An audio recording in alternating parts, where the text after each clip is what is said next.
Chrissy here with Pop Culture Madness and ConcertBlogger.com with Big Rec. How are you guys? How are you enjoying Rock on the Range? Quite well, thank you. It's been wonderful. It's great, yeah. It's awesome. Good, great. Great to be here, thanks. Well, your set was absolutely blazing this morning. It was fantastic. The crowd seemed to be really, really into it. So, yeah, no, definitely. So, do you prefer playing like larger festival environments like this or smaller club shows? Honestly, I love them both. As long as the vibe's right, I love them both. There is a disconnect between band and audience in the bigger venues, obviously. Like just physically, the distance between them and us, and there's an intimacy to the club shows with the sort of serious fans who want to get close to you and sing along and stuff like that. And sometimes that can get in the way of a performance. So I love them both equally, but they both have their pros and cons. If I had my way, we'd be doing our share of both of them.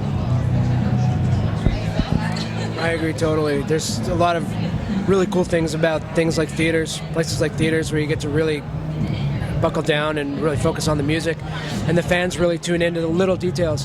Whereas a festival like this is great because there's tons of people and the energy's really up, and everybody's here to have a good time, and you just buckle down and have put on a kick-ass show.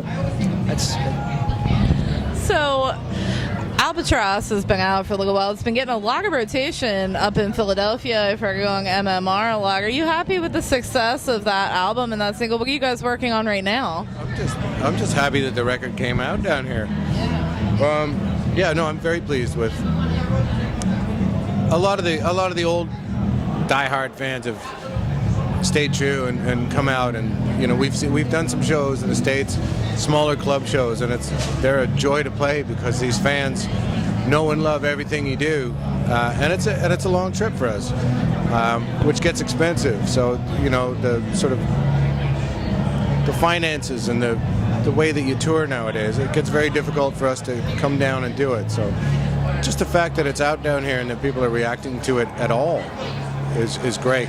But that they're reacting positively, be nice if that turned into like millions and billions of dollars and gold houses, but I'm not going to hold my breath, It's just nice to play shows and look out like this morning.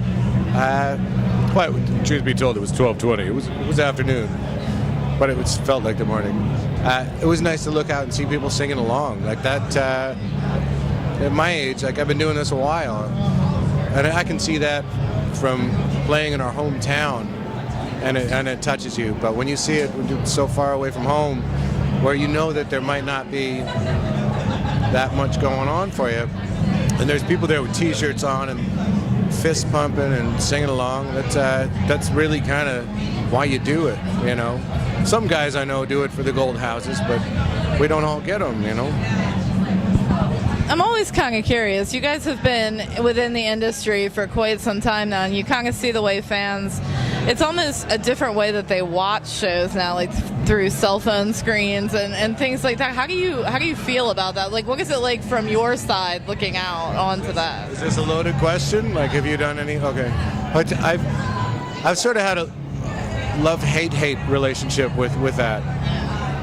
Because I think a lot of what we do, certainly when we're playing our own shows, and it's not like, all right, you guys got a half hour, give her at 12 or whatever, 12:20. When we're playing our own shows, there's a lot of moments that I think are to be shared between us and the crowd that's there. And they're delicate moments, they're fragile, and they're beautiful. To me, I take it seriously. And when I look out and there's some dude with it can be a bit jarring. It can be a vibe kill, and all of a sudden you're not thinking about whatever was going on, where you weren't thinking at all. All of a sudden you're thinking. You're like, oh my God, what kind of face was I making while I was playing? Or, you know what I mean? That can be, and that can take you out of the moment. And I think us being in the moment is the most important thing. But having said that, I've seen some videos where I didn't know, none of us knew. But they've captured those moments, and when you don't know, so it really isn't about them, it's about us, and whether or not we know that it's happening. And on the other side, the flip side of that is the amount of exposure that you can get if one of those magical moments is captured, and then people get off on it, and it fires over YouTube, and people are snapping over it, that's great. funny. Like, I think it can be a double-edged sword like that, like you said, because I feel like fans aren't necessarily enjoying the live show anymore because they're so busy about getting a shot or doing this, and upload it first. yeah, it's always interesting. So, for each one of you, do you have a pivotal music moment that occurred in your life that made you decide this is what I have to do? I have one of those on a monthly basis, maybe, because it's not easy. It's a huge decision to say I'm going to do this, or at least try to, and to try and carve out a living doing it.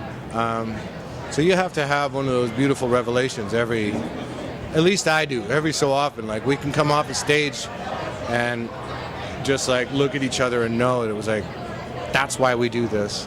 And it really is that sort of, I know that the audience got something special, and so did we. But as far as like on the lighter level, yeah, when I saw Bruce Springsteen when I was 12 years old, I was like, I don't know how he's doing that, but it's magic. Like 40,000 people just in the palm of his hand. I'll never even try to do what he does, but that was just a glimpse into what's possible, bringing people together on that kind of level with music. So I've always loved music, but performing it live and having the nuts to get up there and just bury your heart and soul in front of complete strangers, I think is always something to strive for, and always healthy when you do. I'll back that up for sure. I think it's one of those things that we all love, but if you don't have that reaffirmation every so often, if you go into it thinking one day that this is what I'm going to do and that's it, you're not prepared for what's about to come, because there's a lot of times where you have to really realize that this is really what you wanted to do, to face the challenges that come up, because it's a challenging industry. I just kind of grew up with it. I mean, music was in my house. My whole family, everyone played. It was always my mom played piano. We all grew up playing wind instruments in school and so on and so forth. It was just something I just always followed. It was just part of my life. So you guys are currently out on the road with Motley Crue. How did that come about? We actually just finished with them. Honestly, I just got a phone call. Would you be interested? And it was your initial reaction is like, absolutely. But then, of course, it started like, wait a second, like the Crue, is our music and their music as in Canada, certainly it's there's going to be some people that know what we do, I would hope. But it was, there was initially I was like, it's just a phone call, and I think it was just at that point it was just a possibility of like, would you be into it if it came up? And I was like, I blew in a couple calls to these boys, and they were like, you know what? Yeah, it's still rock and roll, right? It might be vanilla and chocolate, but it's still ice cream. And we had a great time. The band and what they're doing is great, and they're great at what they do. And Nicky in particular was very gracious and very cool guy to hang out with and chat with. So. Great show. And it's a great show. Motley Crue show. It's a great show. Yeah. It is. It's got a roller coaster. It's got a Tommy coaster. Give me a break. Watching that drum thing every day. How can you not want to see that? So what is on the immediate horizon for you guys after Rock on the Range here? We have Rocklahoma next weekend.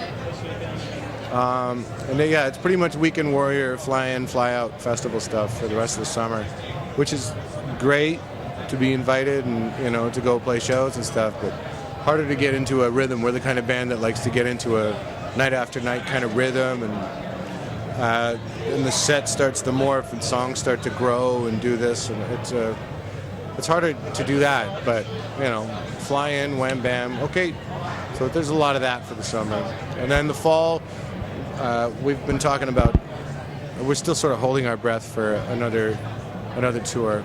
I don't know. Maybe I'll go talk to Seven Dust about it. We'll do something. Great. Well, I want to thank you guys so much for taking a few minutes to speak with me. I appreciate it, and enjoy the rest of Rock on the Range. We'll definitely keep an eye out for you guys at the rest of the festivals and hopefully in the fall.